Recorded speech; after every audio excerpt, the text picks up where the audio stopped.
ഇത്രയും ഉണ്ടായിരുന്നോ ഇതിന്റെ പിന്നിൽ നമുക്ക് ലഭിക്കാവുന്ന ഖ്യാതി, ഈശ്വരാനുഗ്രഹം എന്ന് തോന്നിപ്പോകുന്ന വളരെ അപൂർവ മുഹൂർത്തങ്ങളിൽ ഒന്ന് തന്നെയാണ്. എന്റെ മകളുടെ അനുഗ്രഹമായിട്ട് നിങ്ങളിത് സ്വീകരിക്കണമെന്ന് ഞാൻ ആഗ്രഹിക്കുകയാണ്. അടുത്ത 10 പേർക്ക് കൂടി, അല്ലാതെ നാളെ ഒരുപക്ഷെ മോദിജിയുടെ കൂടെ പോകും, നാളെ BJP-കാരനാകും, നാളെ ഇലക്ഷന് നിൽക്കും എന്ന് പറയുന്ന ഒരു നോട്ടമൊന്നുമില്ലാതെ, ഇല്ലെങ്കിൽ കരുവന്നൂർ മോഡലിൽ ഒരു സമരം നമുക്ക് അടുത്ത ഓണത്തിന് മുമ്പ് നടത്തേണ്ടി വരും എന്നുള്ളത് കേട്ടോ. 2 ദിവസത്തേക്കെങ്കിലും ഞാൻ രാജിവെച്ചിട്ട് വന്ന ആ സമരം ഞാൻ നയിക്കും. തിരിച്ചു പോയി പിന്നെ സത്യപ്രതിജ്ഞ ചെയ്തോളാം. നമസ്കാരം. കേരളത്തിൻ്റെ വിവിധ ഭാഗങ്ങളിലുള്ള ട്രാൻസ്ജെൻഡേഴ്സ് സമൂഹത്തിന് ഒപ്പമാണ് ഇത്തവണ കേന്ദ്രമന്ത്രിയായ സുരേഷ് ഗോപി ഓണം ആഘോഷിക്കുന്നത്. തിരുവനന്തപുരത്തെ ശ്രീമൂലം ക്ലബ്ബിലാണ് ഈ ഒരു ഓണാഘോഷത്തിനായി ട്രാൻസ്ജെൻഡേഴ്സും അതുകൂടാതെ സുരേഷ് ഗോപിയും നിലവിലിപ്പോൾ എത്തിച്ചേർന്നിരിക്കുന്നത്. വിവിധ മേഖലകളിൽ പ്രാവീണ്യം തെളിയിച്ച പ്രഗത്ഭരായ ഈ ഒരു സമൂഹത്തിൽപ്പെട്ടവരെയും സുരേഷ് ഗോപി ആദരിക്കുന്നുണ്ട്. ആദ്യം സുരേഷ് ഗോപിയുടെ വാക്കുകളിലേക്ക്. ഈ ഫംഗ്ഷന്റെ പ്രചോദകനുമായ സമൂഹത്തിന് പിന്തുണ നൽകുന്ന നമ്മുടെ സുരേഷ് ഗോപി സാറിനെ സംസാരിക്കാനായി ക്ഷണിക്കും.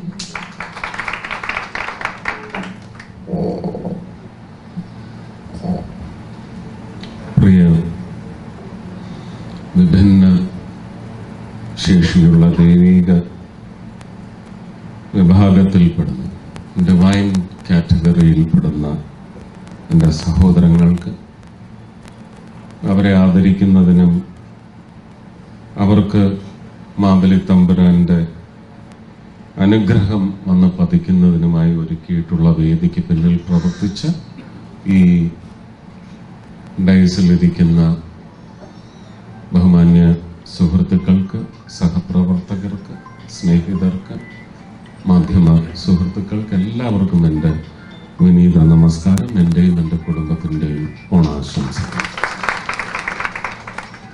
വളരെ കൃത്യമായിട്ട് ഉത്തം കുമാറും അതുപോലെ തന്നെ ട്രാൻസ്ജെൻഡർ സമൂഹത്തിൻ്റെ വക്താവുമൊക്കെ ഇവിടെ കാര്യങ്ങൾ പറഞ്ഞു. ഈ പരിപാടിയിലേക്ക് കഷ്ടിച്ച് 1.5 മണിക്കൂർ മുമ്പ് മാത്രം PTI വിളിച്ച ഒരു ഫോൺ കോളിന്റെ പുറത്ത് പത്രസമൂഹത്തിനും അതുവഴി നിങ്ങളെല്ലാം എത്തിയതിൽ ഉള്ള നന്ദി അറിയിക്കുന്നു.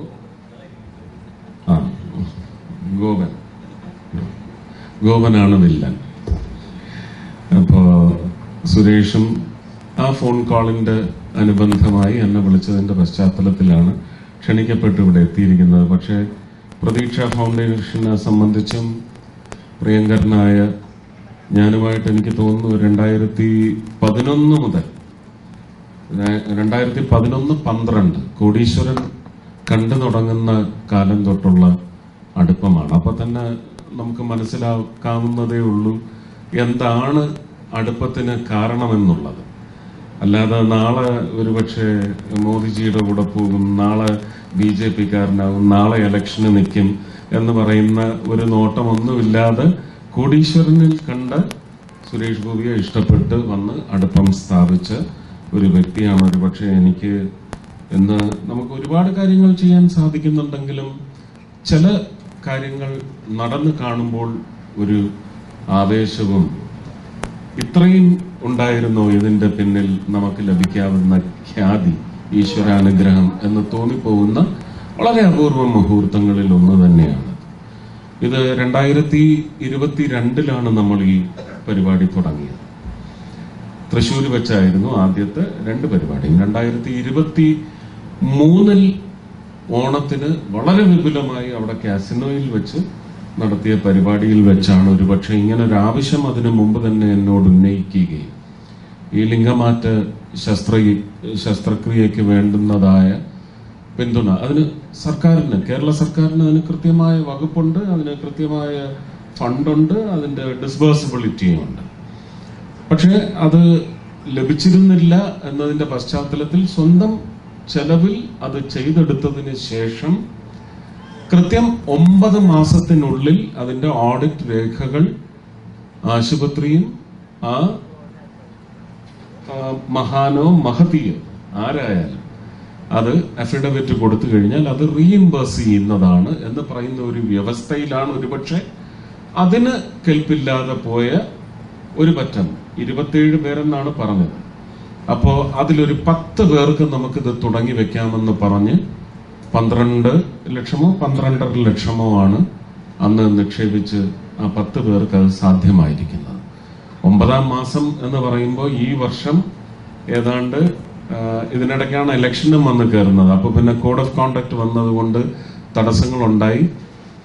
ഇലക്ഷൻ കഴിഞ്ഞ് റിസൾട്ട് വന്ന് കോഡ് ഓഫ് കോണ്ടക്ട് നീങ്ങിയതിന്റെ അടുത്ത ദിവസമാണ് ഇവരുടെ പൈസ അമൃത ഹോസ്പിറ്റലിൽ കൊച്ചിയിൽ അടയ്ക്കുന്നതും അന്ന് മുതൽ 10 പേർക്ക് ഈ ശസ്ത്രക്രിയ സാധ്യമാകുകയും അവർ ഈ അഫിഡവിറ്റുകളെല്ലാം അവിടെ നൽകേണ്ടിടത്തെല്ലാം നൽകിയിട്ടുണ്ടെന്നാണ് ഞാൻ മനസ്സിലാക്കുന്നത്. പക്ഷെ ആ കാശ് ഇതുവരെ റീഇംബേഴ്സ് ചെയ്ത് കിട്ടിയിട്ടില്ല. 1 വർഷത്തിന് മേലെയാവുന്നു അല്ലെ. കഴിഞ്ഞ വർഷം ജൂൺ 9-നോ 10-നോ ആണ് നമ്മളിത് ഡെപ്പോസിറ്റ് ചെയ്യുന്നത്. അപ്പോൾ ഈ വർഷം ഏതാണ്ട് മാർച്ച് ഏപ്രിൽ മാസങ്ങളിൽ അത് റീഇംബേഴ്സ് ചെയ്ത് കിട്ടേണ്ടതാണ്. ഏതാണ്ട് 1.5 വർഷമാകുന്നു. അപ്പൊ അതിന്റെ പേരിൽ ഇത് റൊട്ടേറ്റ് ചെയ്ത് ഇത് ഒരിക്കലും തിരിച്ച് എന്റെ ട്രസ്റ്റിലേക്ക് വരേണ്ട കാശല്ല.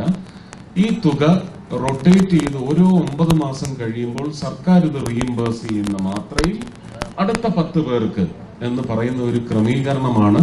പക്ഷെ ആ ക്രമീകരണമാണ് ഇപ്പം മുടങ്ങും എന്നുള്ള അവസ്ഥയിൽ ഒരു റൊട്ടേഷനോടുള്ള ഒരുപക്ഷെ ഇത് എന്റെ മകളുടെ പരലോകത്തിരുന്നുള്ള ഒരു അനുഗ്രഹമായിട്ട് എന്റെ മകളുടെ അനുഗ്രഹമായിട്ട് നിങ്ങളിത് സ്വീകരിക്കണമെന്ന് ഞാൻ ആഗ്രഹിക്കുകയാണ്. അടുത്ത 10 പേർക്ക് കൂടി ഈ തുക അടയ്ക്കുകയാണ്. ഇനിയെങ്കിലും സർക്കാരിന്റെ ദയ ഉള്ളതോ ദയ ഇല്ലാത്തതോ ആയ കണ്ണുകൾ ഒന്ന് തുറന്നാൽ മതി. ഹൃദയം തുറക്കാനാവില്ല എന്ന് നമുക്കറിയാം. ഒന്ന് തുറന്ന് നിങ്ങളെല്ലാവരെയും, കാരണം ഇവിടെ ആദ്യം തന്നെ സൂചിപ്പിച്ചു ഇതൊരു വ്യക്തിക്ക് ചെയ്യാൻ പറ്റുന്ന കാര്യമല്ല. അപ്പോൾ അത് സർക്കാരിന് അങ്ങനെ ഒരു സംവിധാനമുണ്ട്. ജനങ്ങൾ ചുങ്കമടയ്ക്കുന്ന പണത്തിനകത്ത് നിന്ന് ഇതിനൊരു വിഹിതമെന്ന് പറയുന്നത് നിയമപരമായി സ്ഥാപിക്കപ്പെട്ടതാണെങ്കിൽ നൽകണം. ഇല്ലെങ്കിൽ കരുവന്നൂർ മോഡലിൽ ഒരു സമരം നമുക്ക് അടുത്ത ഓണത്തിന് മുമ്പ് നടത്തേണ്ടി വരും എന്നുള്ളത് കേട്ടോ. 2 ദിവസത്തേക്കെങ്കിലും ഞാൻ രാജിവെച്ചിട്ട് വന്ന ആ സമരം ഞാൻ നയിക്കും. തിരിച്ചുപോയി പിന്നെ സത്യപ്രതിജ്ഞ ചെയ്തോളാം. ഓക്കെ അല്ലേ? മന്ത്രിയായിരുന്ന് നമുക്ക് സമരം ചെയ്യാനൊക്കെ.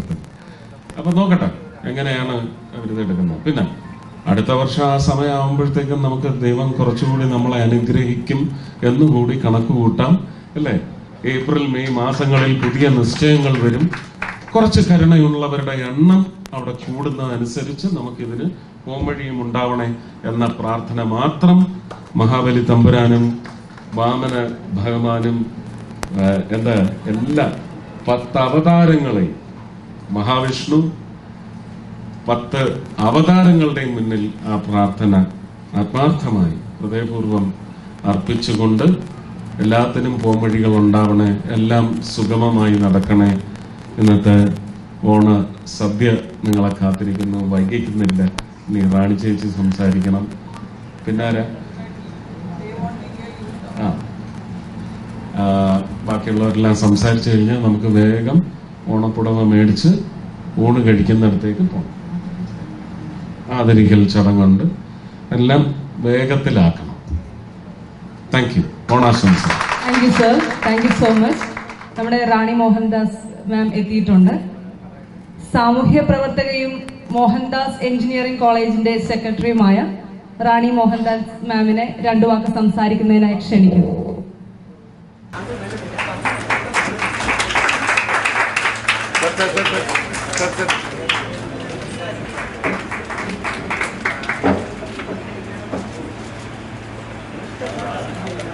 Sir. Sit. Sir.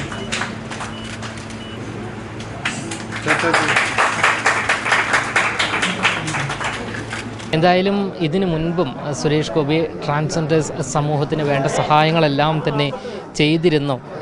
ഇക്കഴിഞ്ഞ ദിവസങ്ങളിൽ കൊച്ചിയിലും തൃശ്ശൂരിലും വെച്ച് നടന്ന പരിപാടിയിലും ശ്രീ സുരേഷ് ഗോപി സമാനമായ രീതിയിലുള്ള പരിപാടികളിൽ പങ്കെടുത്തിരുന്നു.